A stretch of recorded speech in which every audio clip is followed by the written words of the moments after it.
ഹരി ഓം. ഇന്നത്തെ വൃത്തത്തിലെ ശൂന്യതയിലെ വിഷയം ഗുരു ഡീൽ ചെയ്യുന്ന ഒരു സ്കാറ്റേർഡ് അല്ലെങ്കിൽ പ്രിമിറ്റീവ് അല്ലെങ്കിൽ താഴ്ന്ന മനസ്സും അതിന്റെ ആ വ്യാഖ്യാനവും സ്നേഹവും ആ വ്യാഖ്യാനത്തിനനുസരിച്ച് സ്നേഹത്തിനെ കുറിച്ച് അങ്ങനത്തെ ആ വ്യാഖ്യാനം അനുസരിച്ചുള്ള സ്നേഹത്തിനെ കുറിച്ചുള്ള ഒരു വിഷയമാണ് ഇവിടെ പ്രതിപാദിക്കുന്നത്. ഇപ്പോ അതിന്റെ തുടക്കത്തില് ആദ്യത്തെ പാരഗ്രാഫില് ഈ മനസ്സിന്റെ കാര്യമാണ് പറയുന്നത്. മനസ്സിനെ ശ്രദ്ധിക്കണം എന്ന് പറയുന്ന കാരണം സൂക്ഷ്മമായ മനസ്സ് ശരീരത്തിന്റെ ഉള്ളിൽ ആയതുകൊണ്ടാണ്. അപ്പോ മനസ്സിനെ അകത്തേക്ക് നോക്കണമെങ്കിൽ നോക്കുന്നവൻ പുറത്ത് ഉണ്ടാകണം. ശരീരമല്ലല്ലോ, ശരീരം അല്ല നോക്കുന്നത്, അല്ലെങ്കിൽ കണ്ണല്ല നോക്കുന്നത്, ഇത് രണ്ടുമല്ല. പിന്നെ ബുദ്ധി നമുക്കറിയാം അകത്താണെന്ന്, അതുകൊണ്ട് അതും ആണെന്ന് പറയാൻ പറ്റില്ല. അപ്പൊ അങ്ങനെ നോക്കുമ്പം എന്താണ് എന്ന് മനസ്സിലാക്കുമ്പോൾ നമ്മൾ ഒന്ന് ആലോചിച്ചാൽ ഗുരുജി പറയുന്നത് പോലെ പ്രകൃതിദത്തമായ മനസ്സ് ഭൗതിക വ്യവഹാരത്തിൽ ദീർഘകാലമായി പെട്ടുപോയതുകൊണ്ട് ശ്രദ്ധ പുറത്തോട്ട് പോയി. ആ കാരണം മൂലം ആ മനസ്സിന്, അങ്ങനത്തെ ഒരു മനസ്സിന് ശ്രദ്ധിക്കുവാൻ പറ്റാതെ ആയിപ്പോയി. അതുകൊണ്ടാണ് ഈ ഒരു പുറത്തുനിന്ന് നോക്കുന്നു എന്നുള്ള ഒരു ഡൗട്ട് വരുന്നത് എന്തുകൊണ്ടാണെന്ന് പറഞ്ഞാൽ ആ മനസ്സ് തന്നെ അങ്ങനെ തന്നെ it is in that level. അപ്പോ ആ ഒരു കാരണം കൊണ്ടാണ്, ഔട്ട്വേർഡ് ഫോക്കസിങ് ആയതുകൊണ്ട് ആ മനസ്സിന് അങ്ങനെ അതിനെക്കുറിച്ച് തന്നെ ഒന്ന് ചിന്തിക്കാനും പറ്റുന്നില്ല. അപ്പൊ പുറത്തുനിന്ന് നോക്കുന്നു എന്നുള്ള ഒരു തെറ്റിദ്ധാരണ വരുന്നതായിരിക്കും. അപ്പൊ പിന്നെ ഒരു സെന്റൻസ് ഉണ്ട്, ഗുരുജി അതിനകത്ത് പറയുന്നുണ്ട്, അതുകൊണ്ട് ഉള്ളിലെ ആള് തന്നെയാണ് നോക്കിയത്. അപ്പൊ പുറത്തുനിന്നല്ല, ഇത് കണ്ടത് ഉള്ളിലെ നിരീക്ഷകനാണ്. ആ മനസ്സിനെ കണ്ടത് നിരീക്ഷകനാണ്. ആ ഉള്ളിലെ ആളിനെ, അതായത് മനസ്സിനെ ഉള്ളിലെ ആള്, അതായത് നിരീക്ഷകൻ തന്നെയാണ് നോക്കിയതെന്നാണ് ഉള്ള അർത്ഥം ഇവിടെ. അതിന്റെ പ്രസൻസ് എങ്ങനോ നമ്മൾ അറിയുന്നു. അപ്പൊ നമ്മൾ മനസ്സിലാക്കേണ്ട ഒരു കാര്യം അവിടെ, that is also not by our ability. അവിടെ ആ ഗ്രേസ് വരുന്നു, അതുകൊണ്ട് അതിനെക്കുറിച്ച് അറിയാൻ പറ്റുന്നു. അത് ആ പ്രിമിറ്റീവ് മനസ്സായപ്പം അപ്പൊ ചിന്തിച്ചത് പോലില്ല, സ്കാറ്റേർഡ് ഒരു മൈൻഡ് ഉണ്ടെന്ന് പോലും നമ്മൾ അറിഞ്ഞില്ല. പിന്നെ ഒരു ഗുരു സാമീപ്യത്തിൽ വരുമ്പോഴാണ് നമുക്ക് എന്താണ് ആ ഗുരുവചനം കേട്ടിട്ടാണ് ഈ ഒരു കാര്യം ഇപ്പൊ പറഞ്ഞ അതുകൊണ്ട് ഉള്ളിലെ ആള് തന്നെ ആണ് നോക്കിയത് എന്ന് പറയുന്നത് ആക്സെപ്റ്റ് ചെയ്യാൻ പറ്റിയത് നമ്മൾ ഗുരു സാമീപ്യത്തിൽ വന്ന് ഗുരുവചനവും കേട്ടിട്ട് ആ ബേസിസിലാണ് നമുക്ക് ഇത് ആക്സെപ്റ്റ് ചെയ്യാൻ പറ്റുന്നത്. അപ്പോ അങ്ങനെയുള്ള ഒരു മനസ്സ് ആത്മവിസ്മൃതി മൂലം സത്തയെ അന്വേഷിക്കാനുള്ള കഴിവില്ലാതെ മനസ്സായി മാറിപ്പോയി. ബഹിർമുഖത്വത്തിൽ ഉള്ള മനസ്സിനെ കുറിച്ച് ചിന്തിച്ചിരുന്നാൽ അന്തർമുഖത്തിലേക്ക് ശ്രദ്ധിക്കാൻ പറ്റാതെ വരുമ്പോൾ സച്ചിദാനന്ദ സ്വരൂപം തെളിയാതെ വരും. പിന്നെ അടുത്ത പാരഗ്രാഫിൽ പറയുന്നത് ഈ ബഹിർമുഖത്വത്തിൽ ഉള്ള ഈ മനസ്സിനെ കുറിച്ച് തന്നെയാണ്. അതിൽ നിലനിൽക്കുന്നവരുടെ ഒരു പ്രോബ്ലം. ബഹിർമുഖത്തിൽ നിൽക്കുന്നവർ പലരും ജീവിതത്തിൽ അസ്വസ്ഥതയെ കുറിച്ച് പറയും. കാരണം മനസ്സിന്റെ ശ്രദ്ധ പുറത്തേക്ക് ആയതുകൊണ്ടാണ് എന്ന് അവർ അറിയില്ല. സത്തയിൽ നിന്ന് അകന്നതുകൊണ്ടാണ് തെറ്റിദ്ധാരണകളും അസ്വസ്ഥതകളും ആവലാതിയും അനിശ്ചിതത്വവും എല്ലാം ഉണ്ടാകുന്നത്. അപ്പോ അത് മാത്രവുമല്ല, അങ്ങനെയുള്ളൊരു മനസ്സിന് ആ ജീവിതത്തിൽ ഇങ്ങനത്തെ ഒരു മനസ്സ് സൃഷ്ടിക്കുന്ന പിന്നെ തെറ്റിദ്ധാരണയുടെ വേറെ ഒരു വ്യവഹാരവും ഉണ്ടാകുന്നതാണ്. ഈ മനസ്സ് ഉണ്ടാക്കുന്ന അതിന്റെ വ്യവഹാരത്തിൽ ഇപ്പൊ നമ്മളിപ്പം ഗുരുവിന്റെ അടുത്ത് വന്നു എന്ന് പറഞ്ഞാലും ഇപ്പൊ ആ റെമനൻസ് ഓഫ് ബഹിർമുഖത്വം ഉണ്ടെങ്കിൽ അത് സൃഷ്ടിക്കുന്ന തെറ്റിദ്ധാരണയുടെ വേറെ ഒരു വ്യവഹാരവും ഉണ്ട്. അതാണ് നമ്മൾ ശ്രദ്ധിക്കേണ്ടതെന്ന് ഗുരുജി 3-ാമത്തെ പാരഗ്രാഫില് കൈകാര്യം ചെയ്യുന്നത്. ഇപ്പോ അവനവന്റെ അല്ലെങ്കിൽ നമുക്ക് നമ്മളുടെ എന്ന് പറയും, നമ്മളുടെ മനസ്സിനോടുള്ള ഒട്ടൽ മൂലം മറ്റൊരാളുടെ പിന്നെ കേൾക്കാൻ മറ്റൊരാളെ കേൾക്കാൻ ക്ഷമ കാണിക്കാതെ അവരെ മനസ്സിലാക്കാൻ നാം തിരക്ക് കാണിക്കുമ്പോൾ അവിടെ സംഭവിക്കുന്ന എന്താണെന്ന് പറഞ്ഞാൽ നമ്മുടെ ഈ മനസ്സിലെ തെറ്റിദ്ധാരണകളും മുൻധാരണകളും അതെല്ലാം കടന്നു വന്നിട്ട് ആ മനസ്സിലാക്കുന്ന പ്രക്രിയയെ സ്വാധീനിക്കും. പിന്നെ കാണുന്നതും അല്ലെങ്കിൽ കേൾക്കുന്നതും മനസ്സിലാക്കുന്നതും തമ്മിൽ വ്യത്യാസമുണ്ട്. ഇവിടെ ഗുരുജിയോട് ചോദിച്ചപ്പം പറഞ്ഞത് ഇതാണ് അതിന്റെ കാര്യം. നമ്മള് ഒരു ധ്യാനാത്മക മനസ്സ് വരുമ്പോ പറയും, ഒരു പൂവിനെ കണ്ടാൽ മാത്രം മതി, അതിന് വ്യാഖ്യാനം കൊടുക്കരുത്, ആരോപണം പാടില്ല. അതുപോലെ കേൾക്കുക, അതിന് ഇന്റർപ്രിട്ടേഷൻ ഒന്നും കൊടുക്കണ്ട. അതൊരു ധ്യാനാത്മക മനസ്സാണെങ്കിൽ അത് അങ്ങനെ ആ രീതിയിലായിരിക്കും, ജസ്റ്റ് ഒബ്സർവേഷൻ. അപ്പൊ അത് മതി. അല്ലാതെ ഈ മനസ്സിലാക്കാൻ പോയാൽ ഉണ്ടാവുന്ന ആ വ്യാഖ്യാനങ്ങളും ആ തെറ്റിദ്ധാരണകളും ഒക്കെ വന്നിട്ട് നമ്മള് കണ്ടെത്തുന്ന ഒരാളെ കേട്ടിട്ട് ആ ആളെ മനസ്സിലാക്കാൻ നോക്കുമ്പം നമ്മുടെ ഈ പിന്നെ മനസ്സ് വെച്ച് മനസ്സിലാക്കാൻ നോക്കിയാൽ, ആ വ്യാഖ്യാനങ്ങൾ വെച്ച് നോക്കിയാൽ നമുക്ക് തെറ്റാണ്. അപ്പൊ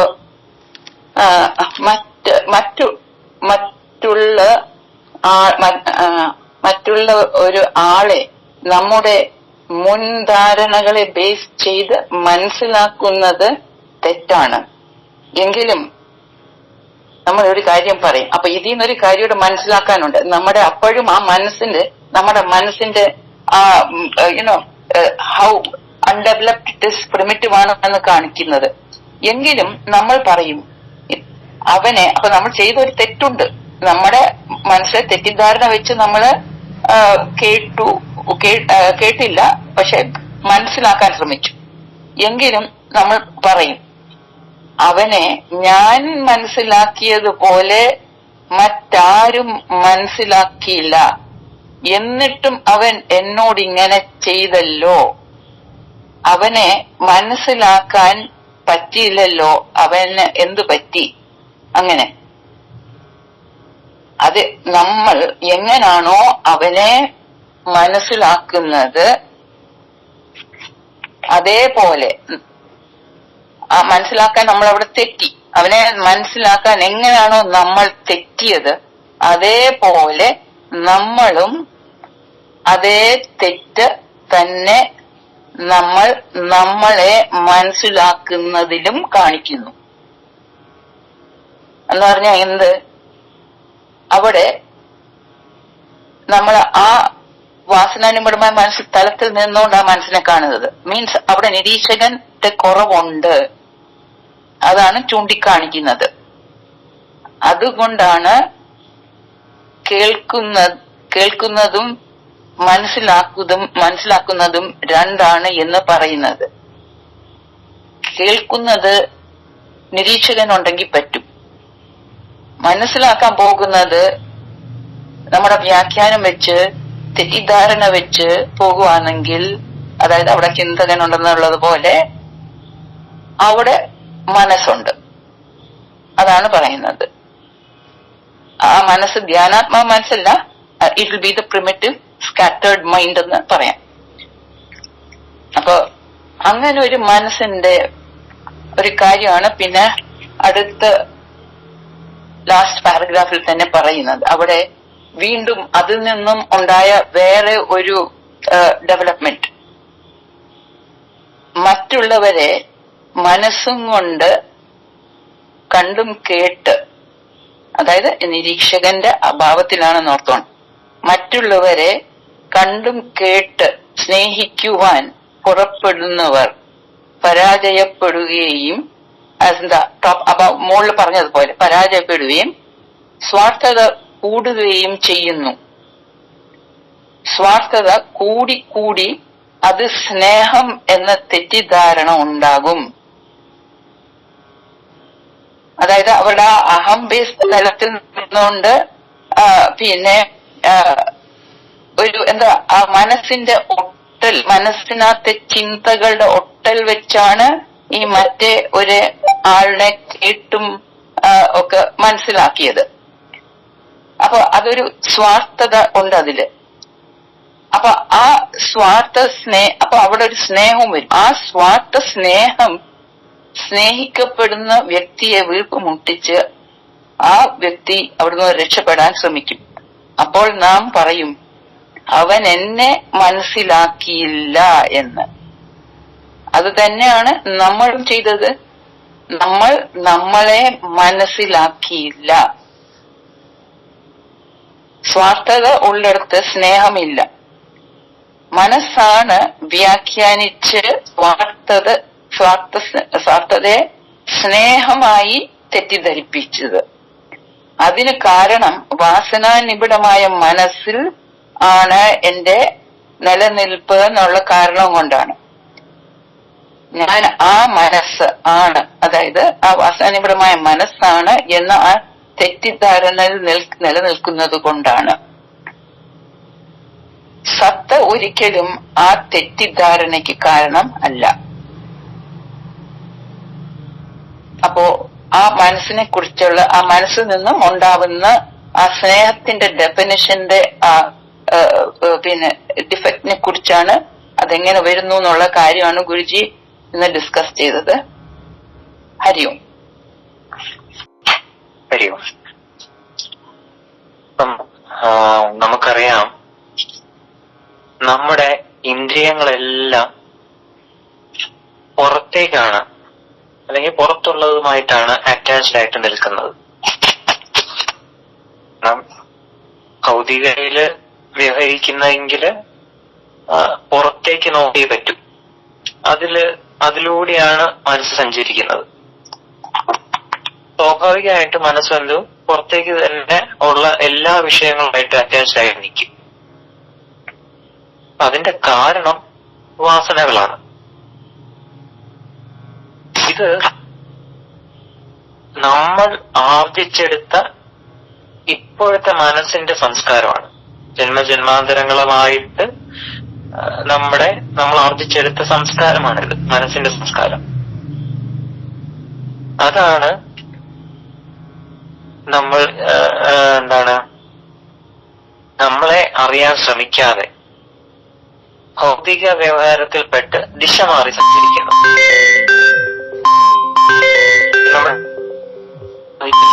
ഈ മനസ്സിന്റെ സംസ്കാരം അതിനെ അനുവദിക്കുന്നില്ല. അപ്പം നമ്മൾ പോകേണ്ട റൂട്ടിൽ നിന്നും മാറി സഞ്ചരിക്കും. അപ്പോ അവനൊരിക്കലും ഈ നിമിഷത്തിൽ നിലനിൽക്കാൻ കഴിയില്ല. ഈ നിമിഷത്തിൽ നിന്നാൽ മാത്രമല്ലേ യഥാർത്ഥ അവന്റെ റൂട്ട് ഏതാണെന്ന് മനസ്സിലാക്കി ആ റൂട്ടിലോട്ട് പോകാൻ പറ്റൂ.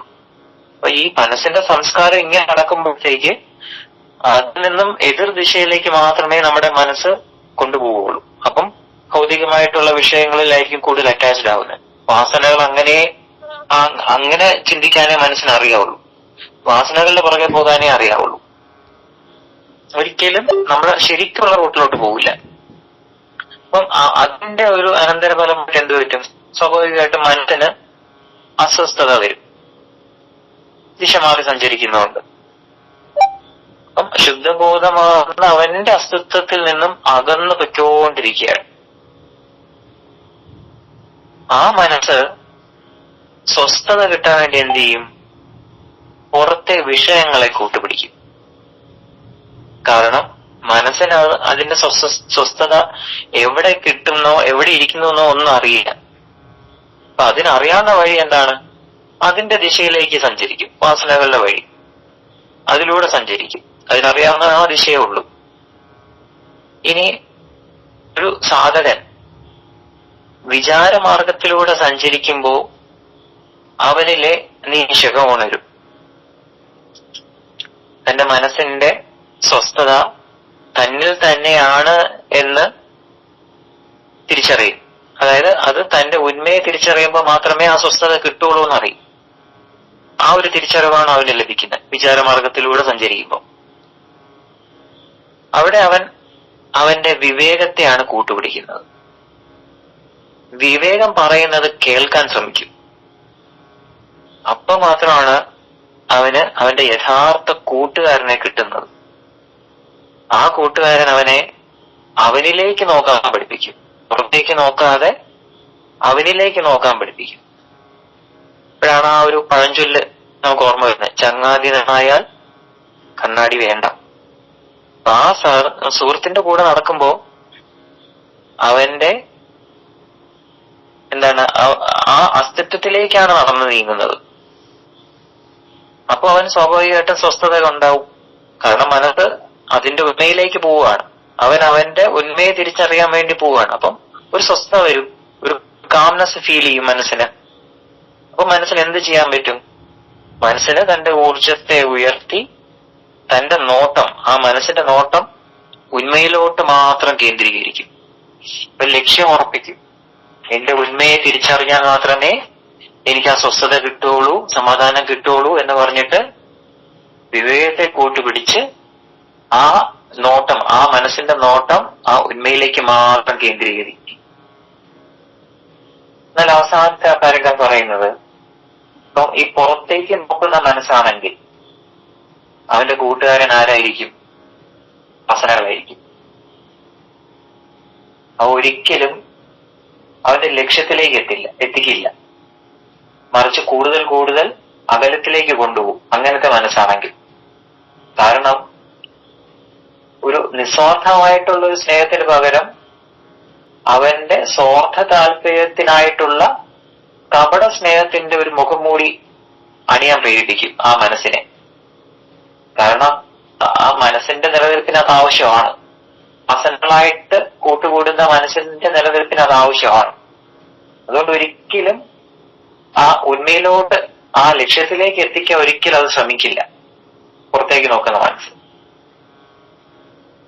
എന്നാൽ അവസാനം ഇതെല്ലാം തിരിച്ചറിഞ്ഞിട്ട് തന്റെ ഉന്മയിലേക്ക് നിലനിൽക്കുവാൻ, അല്ലെങ്കിൽ തന്റെ ഉന്മയ്ക്ക് നിലനിൽക്കുവാൻ സ്വാർത്ഥയുടെ ആവശ്യമില്ല എന്നൊരു സാധകന് മനസ്സിലാവും. അതിനുവേണ്ടി തന്നിലേക്ക് നോക്കിയാൽ സാധിക്കും എന്നതിന് ആ ഒരു അറിവ് കിട്ടും. അത് ഉറക്കിയവൻ അങ്ങനെ ആ ഉന്മ എങ്ങനെയാണ് നിൽക്കുന്നത്? അവന്റെ അസ്തിത്വം എന്ന് പറയുന്നത് എങ്ങനെയാണ് നിലനിൽക്കുന്നത്? ആ ഉന്മ സ്വാതന്ത്ര്യത്തിലാണ്. ഒന്നുമായിട്ട് ബന്ധമില്ല. സ്വാതന്ത്ര്യത്തിലാണ് നിലനിൽക്കുന്നത്. ആ ഉന്മയുടെ സ്വഭാവമോ പ്രണയമാണ്. ആ ഉന്മയുടെ സ്വഭാവം ആ പ്രണയം തന്നെയാണ്. അപ്പോഴാണ് അവനില് നിസ്വാർത്ഥമായിട്ടുള്ള സ്നേഹം ഒഴുകുന്നതും ആ പ്രണയത്തിലേക്ക് ലയിക്കാൻ വേണ്ടി അവന് സഞ്ചരിക്കാൻ പറ്റും. ഒന്നിന്റെ ഒട്ടലില്ലാതെ, മനസ്സിന്റെ വാസനകളുടെ ഒന്നിന്റെ ഒട്ടലില്ലാതെ ആ നിരീക്ഷകൻ, യഥാർത്ഥ നിരീക്ഷകൻ, ധ്യാനാത്മക മനസ്സിൽ ഉയർത്തി അതിൽ നിന്നും ഉയർന്ന ആ നിരീക്ഷകനിലൂടെ ആ പ്രണയമാകുന്ന അവന്റെ ആ ഉന്മയിലേക്ക് എത്താനും എല്ലാത്തിനും സാധിക്കുന്നത്. പ്രണയം തന്നെയാണ് ആ ഉന്മ എന്ന് പറയുന്നത്. അവന്റെ ഉന്മ പ്രണയം, ആ സ്വഭാവം പ്രണയം തന്നെയാണ്.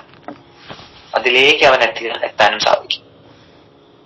ഹരി ഹരി ഹരി ഹരി ഓം. ഓം ശ്രീ ഗുരുഭ്യോ നമഃ. മനസ്സിനെ നിരീക്ഷിച്ച് ഈ നിമിഷത്തിൽ നിർത്തി സത്തയിൽ നിന്നും അകന്നു പോകാതെ നിൽക്കുന്നത് എങ്ങനെയാണെന്ന് ഇന്നത്തെ വൃത്തത്തിലെ ശൂന്യതയിൽ ഗുരുജി പറഞ്ഞു തരുന്നു. സച്ചിത് ആനന്ദ സ്വരൂപമായ അവബോധത്തിൽ നിലനിൽക്കുക എന്നതാണ് സാധകന്റെ പരമമായ ലക്ഷ്യം.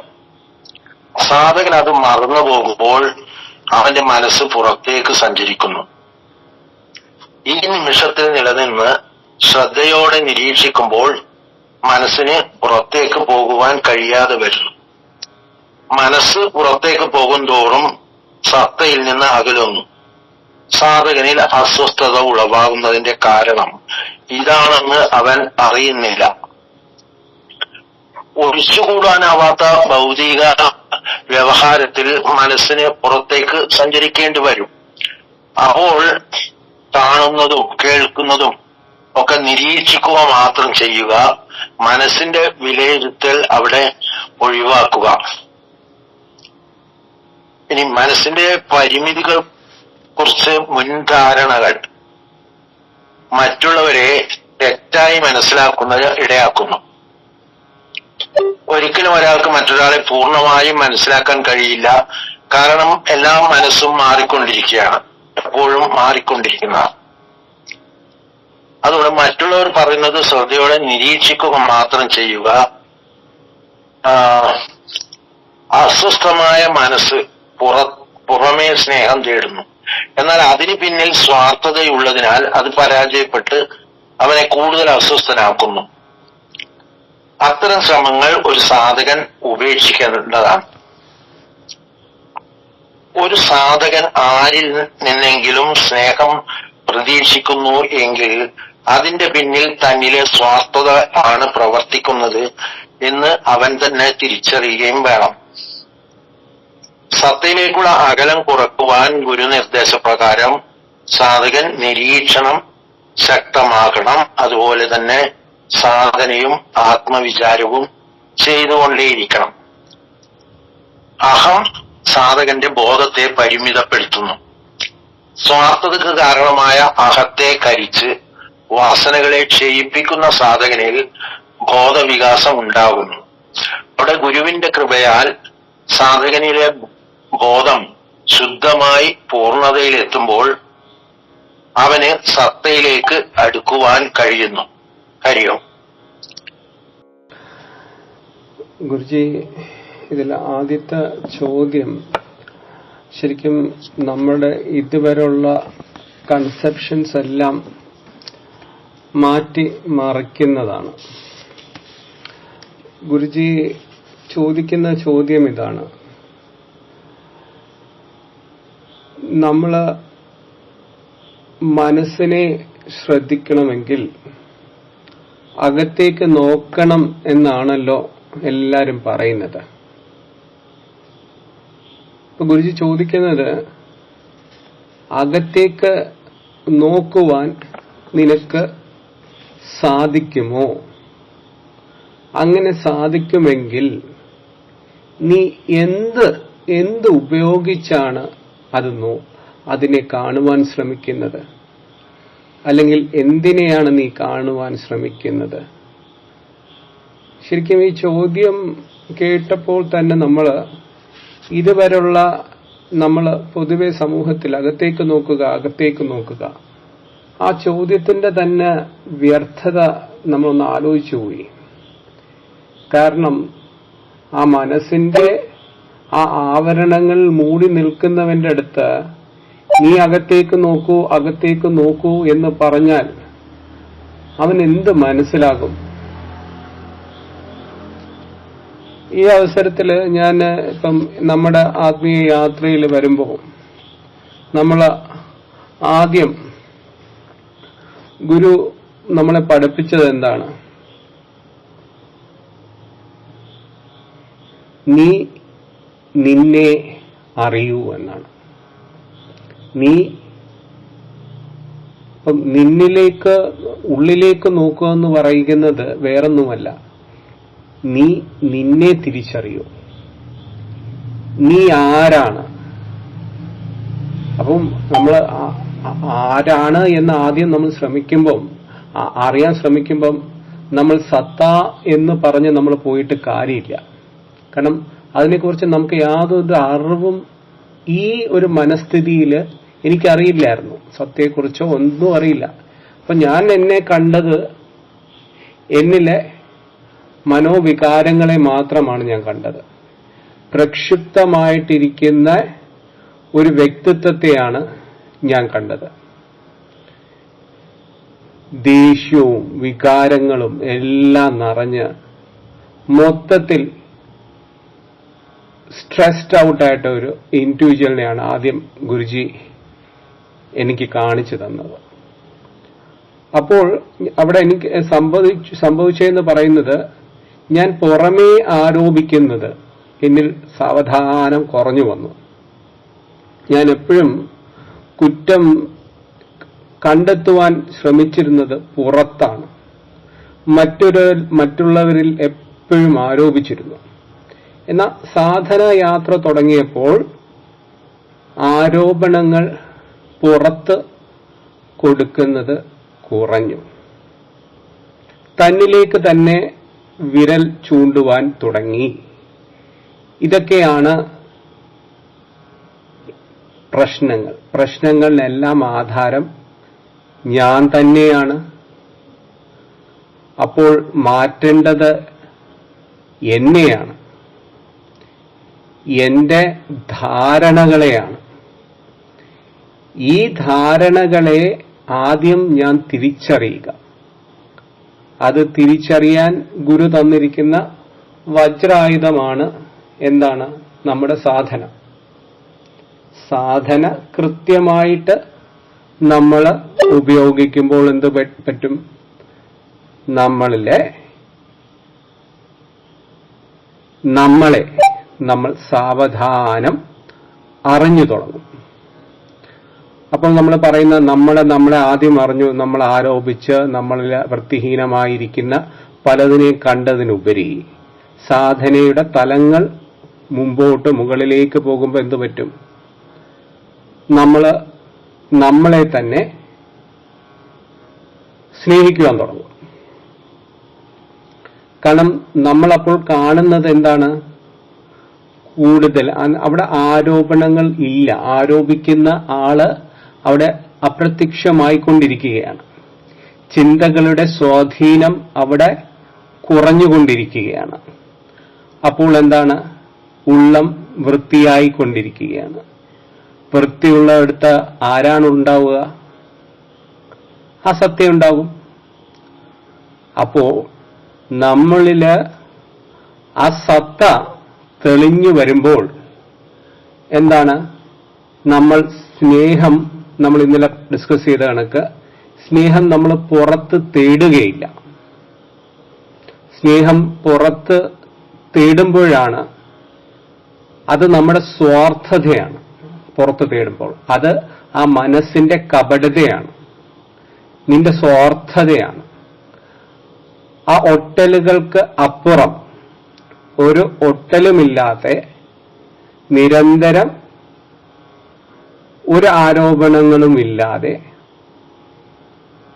ഒന്നിലും ചാരാതെ എപ്പോഴും സ്വയം വിളങ്ങുന്ന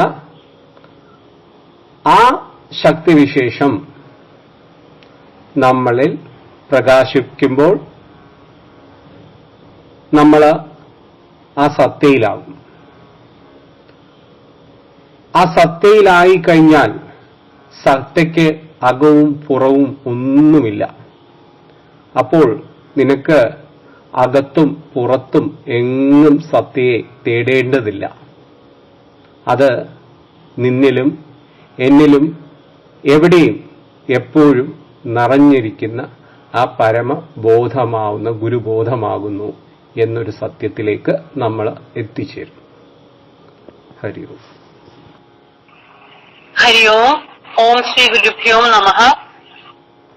ഈ ഇന്നത്തെ വൃത്തത്തിലെ ശൂന്യതയില് ഗുരുജി എല്ലായ്പ്പോഴും പോലെ നമ്മുടെ മനസ്സിനെ നിരീക്ഷിക്കുക, അതുപോലെ തന്നെ ആ ഒരു പരിപാവനമായ അവനവനില് അധിഷ്ഠിതമായിട്ടിരിക്കുന്ന ആ ഒരു പ്രേമഭാവം എങ്ങനെ ഉണ്ടാക്കാം, അതിനെക്കുറിച്ച് കൂടുതൽ നമ്മളെ ചിന്തിപ്പിക്കുകയാണ്.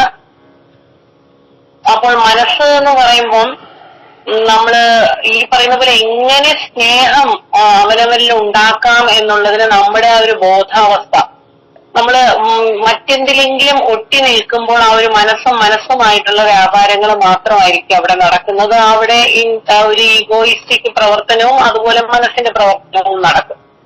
പക്ഷേ നമ്മൾ ബോധതലം ഉണർത്തുന്ന രീതിയിൽ ഉള്ള പ്രവർത്തനങ്ങൾ, അതിനാദ്യം തന്നെ ഒരു സാധകൻ ഒറ്റയ്ക്ക് ഇരിക്കുക എന്നുള്ളത് ഗുരുജി മുമ്പ് പറഞ്ഞതുപോലെ ഒറ്റയ്ക്കിരിക്കാൻ ഇഷ്ടപ്പെടണം. അപ്പൊ നമ്മൾ എപ്പോഴാണ് ഒറ്റയ്ക്കിരിക്കാൻ ഇഷ്ടപ്പെടുന്നത്? മുഴുവനായിട്ടും നമ്മൾ ബാഹ്യലോകത്തിൽ നിൽക്കുമ്പം നമ്മൾ പെട്ടെന്ന് നമ്മൾ ഒറ്റയ്ക്കിരിക്കണം എന്ന് പറയുമ്പം ആ ഒരു സാധകരുടേതായിട്ടുള്ള ആ ഒരു തലമുണ്ട്. അതായത് അവർ കിട്ടുന്ന അറിവുകള്, ജ്ഞാനം, സാധന, അതുപോലെ തന്നെ സത്സംഗം, അതുപോലുള്ള കാര്യങ്ങളിലും അവന്റെ ശ്രദ്ധ കേന്ദ്രീകരിക്കേണ്ടതായിട്ടുണ്ട്. അപ്പോൾ അത്തരം കാര്യങ്ങളിൽ ശ്രദ്ധ കേന്ദ്രീകരിക്കുക. അതുപോലെ ഗുരുജി പറഞ്ഞതുപോലെ കർമ്മത്തിൽ മുഖരിതമായിരിക്കുക. അത്തരം ഉയർന്ന കർമ്മം എന്ന് പറയുമ്പോൾ നമ്മള് ജ്ഞാനമാർഗത്തിലുള്ള കർമ്മങ്ങളിലേക്ക് നമ്മൾ കൂടുതൽ സമയം നമ്മൾ വ്യാപരിക്കേണ്ടതായിട്ടുണ്ട്. അപ്പോഴാണ് നമ്മൾ ആ ഒരു മനസ്സിന്റെ തലത്തിൽ നിന്ന് ഒരു ഉയർന്ന തലത്തില്, അതായത് നമ്മള് ഇന്ന് നമ്മൾ സത്സംഗ് 2 മണിക്കൂർ കേട്ടതുപോലെ നമ്മൾ ആ ഒരു തലം എന്ന് പറയുന്നത് നമ്മൾ ഹയർ ഡയമെൻഷനിലോട്ട് നമ്മളെ അറിയാതെ നമ്മളെ കൂട്ടിക്കൊണ്ട് പോവുകയാണ്. അപ്പോൾ ആ കാര്യങ്ങളിലേക്ക് നമ്മൾ കൂടുതൽ ശ്രദ്ധ കേന്ദ്രീകരിക്കുമ്പോൾ നേരത്തെ ശരത്ജി പറഞ്ഞ പോലെ നമുക്ക് ഒരിക്കലും ആ സത്ത അനുഭവിച്ചിട്ടില്ലാത്ത നമുക്ക് ആ സത്ത എന്താണെന്ന് നമുക്ക് അറിയാൻ സാധിക്കില്ല. പക്ഷെ മനസ്സിന്റെ ഒരു ലെവല് നമ്മൾക്ക് കൂടുതൽ ഇത്തരം ഉയർന്ന കാര്യങ്ങളിലേക്ക് നമ്മൾ ശ്രദ്ധ വ്യാപരിപ്പിക്കുന്നതിന് വഴി നമ്മൾക്ക് മനസ്സിനെ കുറച്ച് ഹയർ ലെവലിലോട്ട് കൊണ്ടുവരാൻ പറ്റും. പിന്നെ ഒരിക്കൽ ഗുരുജിയോട് ഞാൻ ചോദിച്ചപ്പോൾ ഗുരുജി പറഞ്ഞൊരു മറുപടി ഉണ്ട്. എങ്ങനെയാണ് നമ്മളൊരു മനസ്സിനെ കൂടുതൽ ചിന്തകളിലോട്ട് കൊണ്ടുവരുന്നത്, അതെങ്ങനെ കുറയ്ക്കാമെന്ന് ചോദിച്ചപ്പോൾ ഗുരുജി പറഞ്ഞൊരു കാര്യമുണ്ട്. നമ്മളൊരു ചിന്തകൾ വന്നോട്ടെ പോയിക്കോട്ടെ, പക്ഷെ നമ്മളത് റിയാക്ഷനിലോട്ട് മാറ്റാതിരിക്കാം. പല സ്റ്റേജുകളിൽ നമ്മൾ ചിന്ത വരുമ്പോൾ നമുക്ക് പോസ് ചെയ്യാം, അല്ലെങ്കിൽ പിന്നെ റിപ്പീറ്റഡ് ആയിട്ട് ചിന്ത വരുമ്പോൾ നമുക്ക് പോസ് ചെയ്യാം, സ്കാറ്റേർഡ് ആയിട്ടുള്ള ചിന്തകൾ വരുമ്പോ പോസ്. അപ്പോഴെല്ലാം നമ്മൾ മറന്നുപോയി ഈ ചിന്തകളുടെ പുറകെ പോയാലും ലാസ്റ്റ് മൊമെന്റ് ആ ഒരു ആക്ഷൻ നടക്കുന്ന സമയത്ത്, അതായത് നമ്മൾ വാക്കുകളിൽ കൂടിയായിരിക്കാം, പ്രവൃത്തിയിൽ കൂടെ ആയിരിക്കാം, അല്ലെങ്കിൽ ഏത് തരത്തിലുമായിരിക്കാം, ആ സമയത്തെങ്കിലും നമ്മൾക്ക് ഒരു ഓർമ്മ വന്ന് നമ്മൾ ഇവിടെ കട്ട് ചെയ്ത് കഴിഞ്ഞാല് നമ്മൾ ആ പ്രവൃത്തിയിലോട്ട് പോവാതെ നമ്മള് ആ സ്റ്റേജിൽ നിന്നുള്ള പിന്നെയുമുള്ള ഇതിന്റെ ഒരു റെക്കറിങ് ആക്ഷനിൽ നിന്ന് നമുക്ക് രക്ഷപ്പെടാം. പിന്നെ ഈ പരിപാലനമായിട്ടുള്ള അവനവനിലുള്ള ഒരു പ്രേമത്തിലോട്ടാണ് നമ്മള് പോയിക്കൊണ്ടിരിക്കുന്നതെന്നുള്ള ഒരു തെളിവാണ് നമ്മൾ ഇത്രയും നമുക്ക് സത്സംഗം ചെയ്യാൻ നമുക്ക് ഇൻട്രസ്റ്റ് ഉണ്ടാകുന്നതും നമ്മള് ഗുരുജിയുടെ റൈറ്റക്സ് ഡെയിലി നമുക്ക് കേൾക്കാനും അത് നമ്മുടെ റെസ്പോൺസ് അവിടെ കൊടുക്കുന്നതൊക്കെ നമ്മൾക്കതൊരു ഇഷ്ടമുണ്ടായാൽ മാത്രം നടക്കുന്ന കാര്യമാണ്. അത് അവനവനിലോട്ടുള്ള അടുക്കുന്നതിലുള്ളൊരു ഇഷ്ടമാണ്. അപ്പോൾ ആ ഒരു പ്രേമഭാവത്തിലോട്ട് കൂടുതൽ നമുക്ക് അടുക്കാനായിട്ട് ഗുരുജിയുടെ അനുഗ്രഹം ഉണ്ടാകട്ടെ. നമ്മുടെ സാധന നമ്മൾക്ക് എന്നും കൃത്യമായിട്ട് ചെയ്യാനായിട്ടുള്ള ഒരു വിൽ പവർ നമ്മളിൽ ഉണ്ടാകട്ടെ. ഇത്രയും പറഞ്ഞുകൊണ്ട് ഞാൻ വാക്കുകൾ നിർത്തുകയാണ്. ഹരിയോം. ഹരിയോം. ഓം ശ്രീ ഗുരുഭ്യോ നമഃ. ഇവിടെ നമ്മള് മനസ്സിന്റെ ഒരു വ്യവഹാരത്തെ പറ്റിയാണ് കൂടുതൽ ഗുരുജി ചർച്ച ചെയ്യപ്പെടുന്നത്. എന്തുകൊണ്ട് നമ്മുടെ മനസ്സ് പുറത്തേക്ക് പോയി? മനസ്സുള്ളിലാണെന്ന് എല്ലാവർക്കും അറിയാം, പക്ഷെ എന്തുകൊണ്ട് പുറത്തേക്ക് പോയി? അപ്പൊ ഉള്ളിൽ എന്തോ ഒന്നിന്റെ കുറവ് അനുഭവപ്പെട്ടു, അല്ലെങ്കിൽ നമുക്ക് ഉള്ളിലിരിക്കാൻ ഇഷ്ടപ്പെടുന്നില്ല.